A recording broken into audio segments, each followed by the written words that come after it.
Hey, my lovely people, scenthound here. I did what do you call it? Walkabout in a mall. All right, where because I was stuck in a traffic jam and I got tired and I decided, okay, I'm gonna take a walk in the mall, stop the car for a while, and then continue my journey. And I did sort of think of getting a cheaper perfume, just because since I'm in the mall anyway, why not just get something simple and just test it out. But yeah, plans, was it Mike Tyson who said that all your plans end up in the dustbin the moment the first punch lands in your face, something like that. So reality kicks ass, right? So yeah, that's what happened to me. I was taken aback by this massive promotion by Hugo Boss with a lot of lights and big stage on the main area of the mall, and they were like pulling out all the stops, to sort of promote this. And of course, in any promotion, if I were to, usually I might do an initial impressions video about how I feel about it, which I've done for this as well. You can watch that video. I had some interesting take on my first instinctual response, the first few seconds response to the product.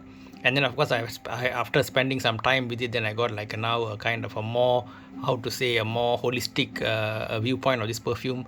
And I believe once I do a long-term review, then I got another layer of interpretation of this work by two ladies, Anik Manado as well as Susie Leheli Belly, something like that.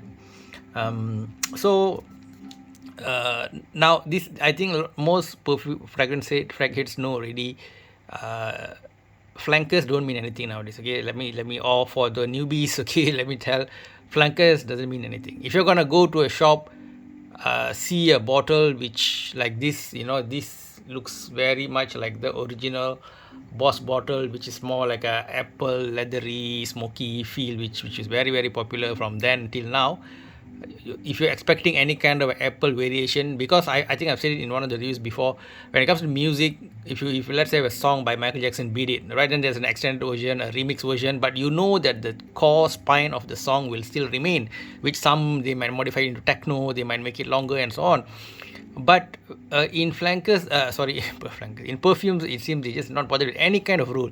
What does eau de toilette mean? What does eau de parfum mean? What does parfum mean? Like all the nerds are like how to say, ripping each other over the definition and terms. Like even lawyers would lose out, and only to see that the perfume houses don't give a flying hoot about all these definitions. They can just call it a eau de toilette, and it can be very strong. They can call it a perfume. It can be very weak. It can be anything. Just no rules, right? So is that good or bad? I don't know, you tell me, right? You can tell me in the comment section, is it good or bad? So for you try to use logic of all these terminologies, right? What does spot mean, for example? What does intense mean, for example? What does eau de parfum mean, for example? Okay, for to me, I think I'm gonna sort of put it aside and trust my nose and trust how I feel about it. That seems to be the end result, guys. At the end of the day, this is an unfortunate thing if you ask me. So this Boss bottle followed the tried and true tradition of perfume houses using same bottle, similar designs, which makes the customer think that maybe it buys in the trust, right? Let's say you go to a place where there's no sampler and you're rushing an airport, and you say, hey, there's a new Boss bottle, or there's a new JPG Lamal, or there's a new Pakoraban 1 million. The bottle looks similar, okay, the overall design is similar with a bit of twist. Therefore, the perfume also must be similar, the one that you love back in the day, the classic, with a bit of twist, right? No, no. So they're like kind of making a bet to make you buy based on that nostalgia factor or trust and all. And the next phase, they're hoping that you like that unique formulation they've concocted. And for newbies, people who, like, for example, you just never heard of Boss Bottle, well, could that be the case? Yeah, it's possible. If you're a young person, right? Maybe you never know the original one. You just see, oh, just a random bottle, oh, it's Boss. You check it out, you like it, you're gonna buy it anyway, so it doesn't matter. So they're trying to win both the new people to the brand and newbies, as well as they're trying to sort of influence the older people to at least give it a chance by buying it based on nostalgic factors, the bottle design, and all that. So yeah, that's why the sampling becomes important. Now the sampling got one and two, first and second phases, guys, and even me as somebody who relatively buys perfumes and all that, I still fall into that trap. So that means the people who make this business really know what they're doing, right? Like, just like, for example, we have lots of rules in life, right? Okay, I must not eat fatty food, for people who are taking care of their diets, and I must not go late to work and all. But then human nature, a lot of time we still fall in the trap. So the companies know it, and but I think that doesn't excuse the situation. Okay, so if you see my initial impressions, I was like quite besmitten by the fact that the especially the mandarin orange and incense and a bit of leather was peeking through there. I'm like, wow, that's like a nice kick, relatively original, it seems to me, and like, wow. And I'm like, although my initial plan was to just do an initial impression and then maybe buy it a few months down the line or whatever, it is not my priority anyway. But that beautiful opening made me say, I'm just gonna not gonna buy the cheapo that I plan to buy, and instead I'm gonna buy the Boss Bottled Parfum. Okay, the design looks solid. Okay, it does look solid, I don't deny that. And the opening was great, but the dry down is not bad, okay, to be honest with you. But the big thing I'm wondering is that you had a great opening. Why not you continue the strength of that smell onwards all the way? If you want to say that, I can only think maybe things like cost factor. Maybe these extracts are more costly, and so they have to, like, that I otherwise I can't think of a reason. You can't say these notes don't last long, because there are perfumes which has incense in them, that or leather in them, that last forever.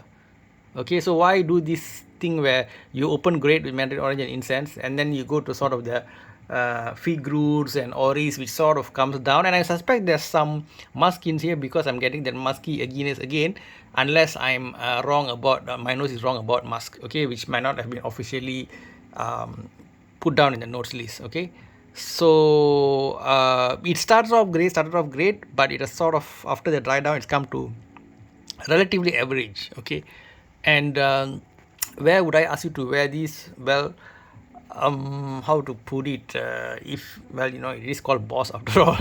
So based on that opening of mandarin orange and incense, to me it's like great for one of those 40 something guys. Maybe you are the partner in your law firm, or you are a senior consultant doctor, or you are a senior pilot, and so on. So yeah, it works, it's got that maturity. But my issue with it is that after it sort of comes down, then that's like really not giving me any direction, that's not giving me any vibes so much, right? So it's just like a bit leftover of the opening notes and a bit of the leather carrying it through. So I don't know what to really do with that. So I'll give this an average mark, because I feel that over the long term, once I use it for a long time, maybe I might get some new insights. I don't want to be quick to judge and make the same mistake again.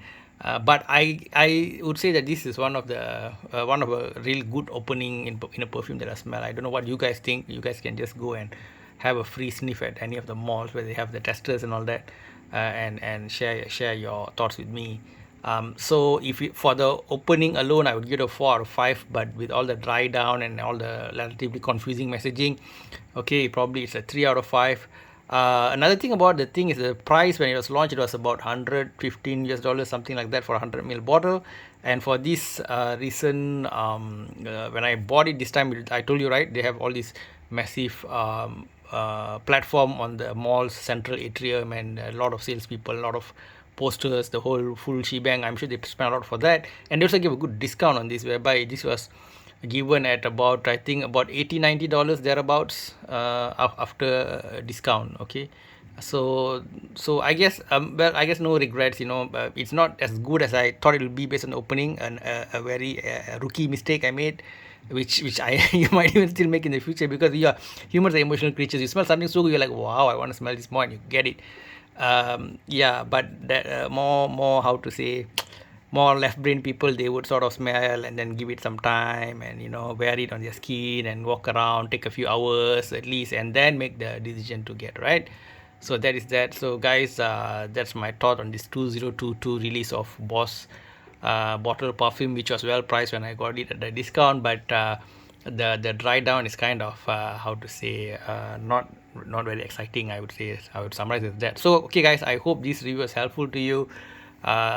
Stay safe, enjoy life, be happy, smell great. Time is short, life is short, so don't forget to have fun. Take care. From Zen on. Bye bye.